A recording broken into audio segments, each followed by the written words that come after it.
Welcome back. It's a talk many white parents wouldn't dream of having to have with their children as early as third grade.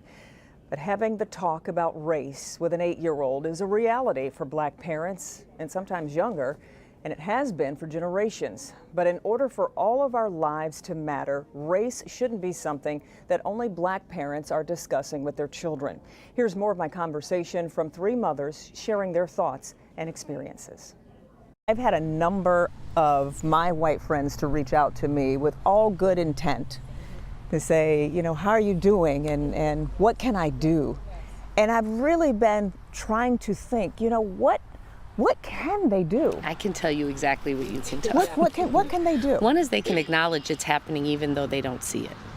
Because until you can acknowledge that something exists, you don't see it, right? And so even though they don't have proximity to racist acts or aggression that maybe we can articulate, that they have to acknowledge that it is happening.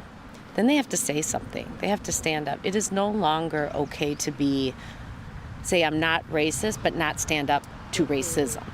So they have to be silent these days can really means to be complicit.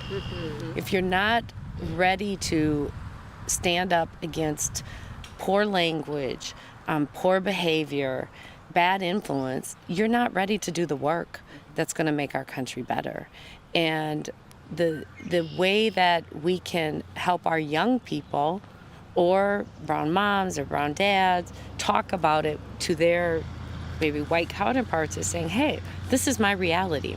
I can't wear a hoodie going down the street. We were walking in a suburb and it was a little chilly out and my son had his hoodie up. I was like, no, you got to take it off. Your skin color weaponizes you.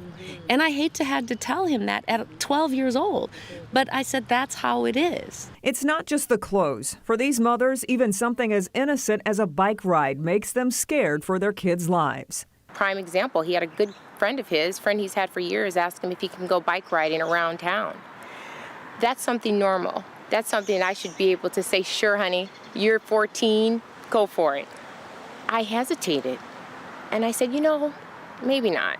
How about if you guys do something here, you know, social distance, of course, and do something here where I know you're safe. And so those are very difficult conversations to have with a young boy who's just trying to be a young boy. So when they're small, you know, you can protect them, you're around them, they're not out without your oversight and protection. And so we decided to explain to him, aside from explaining to a new driver about obeying the rules of the road and no texting, we also had to have a very detailed description with him about how to behave if you're ever stopped by the police.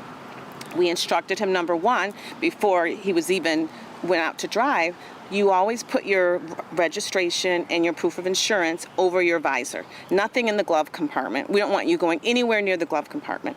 Now, obviously, he has to carry his driver's license in his wallet, but hands on the wheel, call us, leave the phone open before the officer comes to the window.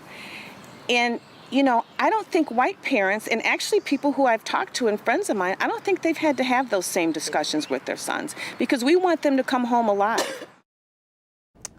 And Devin, my conversation will continue Monday at 5. You're going to hear what these women say is critical in improving race relations, more on suggestions on what they feel white parents can do to help and why now is the moment for change. Again, that's Monday at 5. They really clearly are speaking their minds. I'm wondering if you found that difficult to get to that point where they felt like they could be so open, or was this something they were eager to say? Yeah, you know, Devin, I think you'll notice when they talk that there isn't a lot of emotion because it's something that is just kind of just walking for many black families to have these tough conversations. So we're going to have more, and I hope that you will continue to keep an open mind and tune in on Monday. That's been great. And in fact, you'll be with me on Flashpoint to give us a little bit more of a preview on Sunday morning with what's coming up. All right, let's